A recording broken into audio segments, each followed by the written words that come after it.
Welcome to On Point. I'm Monica Trauzy. Joining me today is Steve Winkelman, Director of the Center for Clean Air Policy's Transportation and Adaptation Programs. Steve, thanks for coming on the show. Great to be here.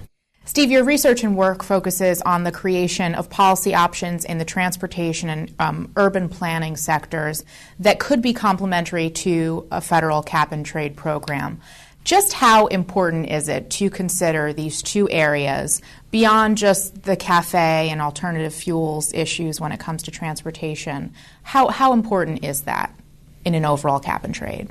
The projected growth in driving is the amount of miles we drive each year is expected to wipe out basically the benefits from the new CAFE standards and the new low greenhouse gas fuel requirements in the energy bill. It's something we've been working on for a decade, working with states, going back to New York, Connecticut, now helping California develop their climate plans. When you do the math, you realize that you have to look at basically what we call all three legs of the stools: the vehicles, the fuels, and the vehicle miles traveled. Or the other sectors, the utilities, the car companies, which are basically in the crosshairs for regulation, will either have to be regulated harder or you miss your target if you don't deal with a VMT, with vehicle miles traveled. And so this is getting some traction on the Hill now as well. This is getting significant traction, I would say, in the last 6 months. Significant meaning going from nothing to an awareness of it. And I would say, especially in California, it's being taken very seriously, where, again, they realize even with their new car standards and fuel standards, they'll need to deal with the amount that people drive, with vehicle miles traveled, land use planning, which is basically about creating choices for people, meeting unmet market demand for walkable communities and such, and an integral part of climate policy.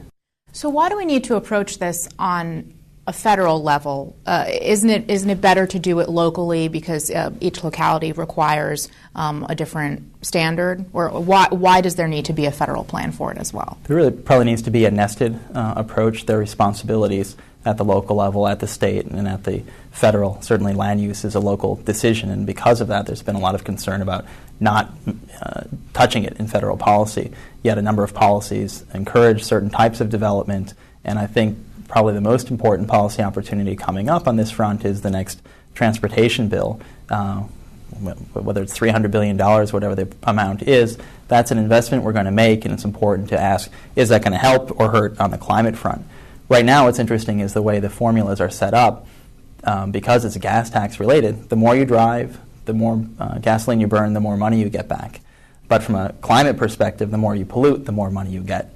And so the question is, how do we wean ourselves from those formulas and set up the transportation bill so that it actually helps on climate instead of, again, wiping out the gains from the energy bill? And people are receptive to that at this point. What's interesting, this morning I was just on a panel with the American Association of State Highway Transportation Officials, and they have a goal to cut growth in driving, not cut the overall amount of driving, but shave the growth by a significant amount, cut that in half, which is exactly consistent with what the environmental groups and the transportation advocates are advocating. And so I think there's a real recognition of the problem and of the challenge, and it's a discussion that's going to take a year or two as climate policy evolves, as transportation policy evolves, to figure out how to make it work. I think there's agreement upon the problem. The solutions are just now being debated and designed, so it'll be an interesting discussion going forward.